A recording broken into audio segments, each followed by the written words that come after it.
Guys, welcome back to day 17 of Live Abnormal Discipleship. We are studying the book of Luke, and if you haven't checked us out on Facebook, well, you most certainly can, and you can see days 1 through 16 on there. Today, we are looking at Luke chapter 17, and I call it the 10% factor. You see, what was going on was Jesus was going and healing people, and he came by and there were 10 lepers. And the 10 lepers, they were smart guys. They're like, hey, Jesus, woo-hoo-hoo-hoo, have mercy over here. And Jesus did. He had mercy on them, and he healed them, and he sent them on their way.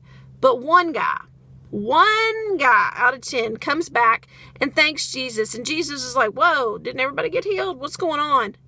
I call it the 10% factor. You see, that's exactly what I feel like we do. I used to think this was all about just being thankful. But the truth of the matter is, what it was about is having your life totally changed and not just using Jesus for a certain amount of time.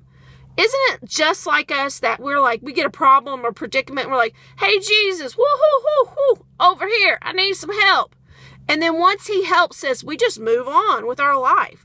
We don't take the time to allow him to infiltrate the rest of our life. Is that what's going on in your life? You really want Jesus to just fix your problems and then you just want to move on? Well, guys, I really hope and pray that I am not the 90% of people. I hope I am 10%. I hope I'm the abnormal one. I hope I'm the one that actually comes back and thanks Jesus and allows him to change my life and not just be there when, well, I need him the most. Because that's when we go from living normal to abnormal. Ask yourself today, Lord, what percentage of my life am I serving you? Is it 10%? Is it 20%? Is it 33%? Ask him, what percentage are you serving him? And hopefully you are part of the 10% that comes back and thanks Jesus and serves him with your whole life. Today, live abnormal.